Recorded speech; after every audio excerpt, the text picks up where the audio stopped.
strategy, which I want to get to, Serenity, because I want to get to that level of specificity in this quarter. But we got to start first with the guy who won it, Michael Norman, 44.07. Michael Johnson said he didn't look confident. Well, it didn't matter. He ran 44.07 and he won the Olympic trials. Michael Cherry gets a PB at the perfect time, 44.35 for second. And then Ross, 44.74.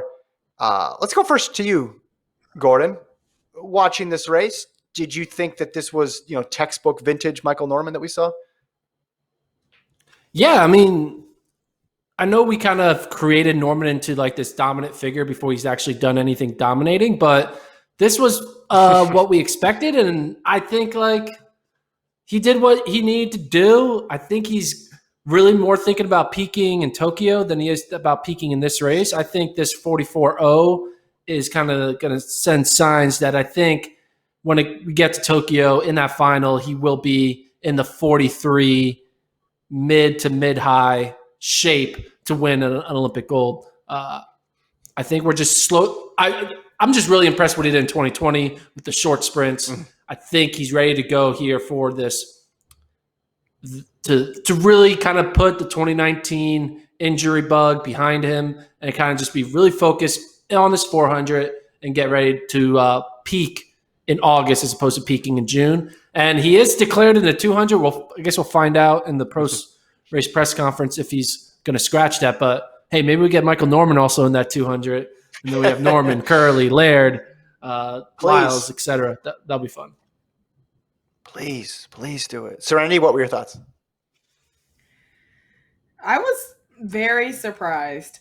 I'm not really sure if it's Michael Norman who's been racing different, or is it just the field that was just tough, honestly. Just going through the rounds, I've been seeing, people like Elijah Godwin very much shocked me. Running the rounds pretty tough, giving Michael Norman, because I know they were in a semifinal together or the prelims, giving him that pressure and running from the front. Even Michael Cherry ran from the front in this race. People really just went for it. And I think that's the theme of this trials. People are going for it. Like, no matter the name, no matter the status, they're just trying.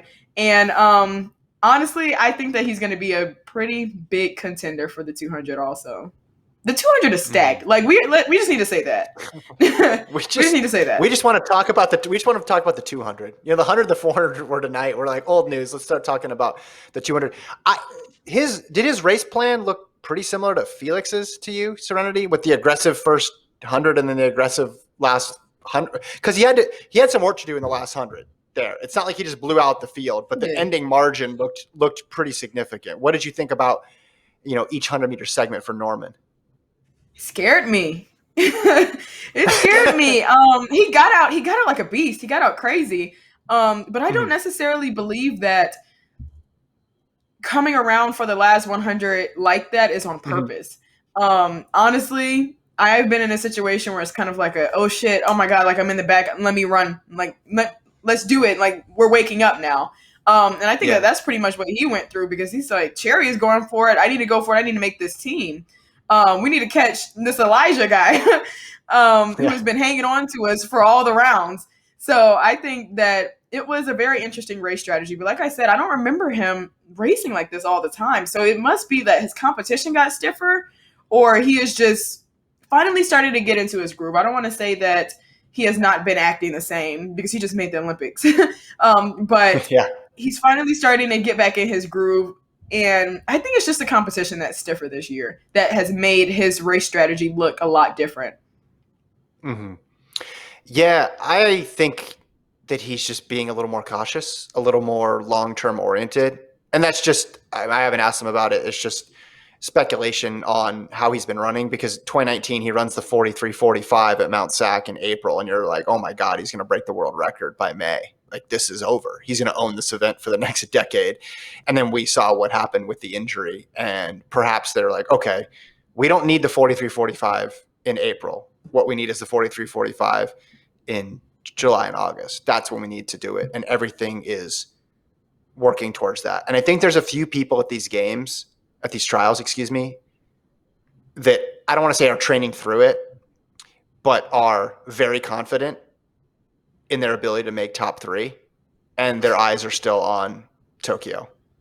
And Norman, I Norman, I would put in that group of guys who assumed that he's going to get through. Doesn't mean that he wasn't taking it seriously, but that the best is yet to come for him, and he's not doing an all-out panic peak. I need to be 100% on June 20th to make this team. I'm Michael Norman. I'm fine. You're going to see my best in Tokyo because I've won. It's not about making a team for him. Like, success for him is gold at this point in his career. Yeah, agreed. I think that he took it very serious, but in a veteran type of way. So the same way Alice and Felix is like, I'm going to take it serious by relaxing and doing what I need to do. Even Trayvon Bromell was doing the same thing through the rounds, shutting it down at 50, really not overextending yourself because you know that you have all these rounds, especially if you just came off of an injury. You really have to save your body. This is a long season. And I actually heard from through the grapevine that he has 3 phones and he left his other 2 phones at home so that he could really focus. And he only brought 1 phone with him. Him and Benjamin, actually, Benjamin left his PlayStation at home so that he can just really focus throughout this 10 days, pretty much. Wow. Gordon, how many 3 phones? I only have 1. I didn't know 3 phones was the thing. You can speculate what a second phone is for, but what is a third phone for? I don't even know. Yeah, he's Michael Norman. Yeah, exactly. Yeah. One for Toyota, right? 1 for Nike, and then 1 for. He's got Chipotle money too, right? Is he sponsored by Chipotle? Yeah, he's always tweeting about Chipotle. Before we move on, Serenity, give me your Randolph Ross analysis. Got 3rd NCAA champs going to Tokyo. I am one of Randolph Ross's biggest fans.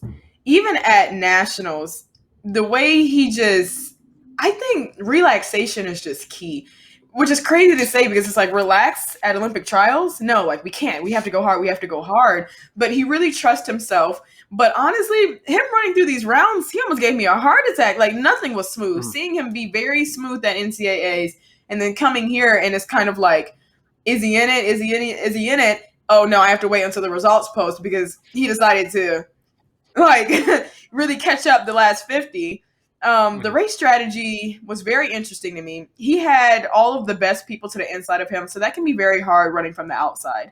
Not knowing your pace, you don't want to die the last 50. You want to run your race, yes, but I also believe that he was pretty cautious the first 200 and kind of really relied on his speed the last 100, relied on everybody else's legs basically giving out and his just feeling fresher, saying no, I need to make this team. I run a 43, what am I doing back here? So I think that just really motivated him to push forward. But it was scary. It was really scary. But that's exactly who I predicted. I predicted Michael, the 2 Michaels and Randolph. Yeah, and then there goes the 4x4 right there. Oh, you think? You got to get Rye on that, though, right? Rye gets a spot. Fred gets a spot. It's gonna be tough. That's a There's hard gonna be team drama. Yes, there's gonna be drama, and I will say that I will be here to stir up the pot until August. That's amazing. That's amazing. Yeah. So A&T, North Carolina A&T goes 3-4 in this race with Ross and Stewart. So they continue their good showing from NCAAs a week later at the Olympic trials. Let's do high hurdles, Gordon. We got Kenny Harrison getting the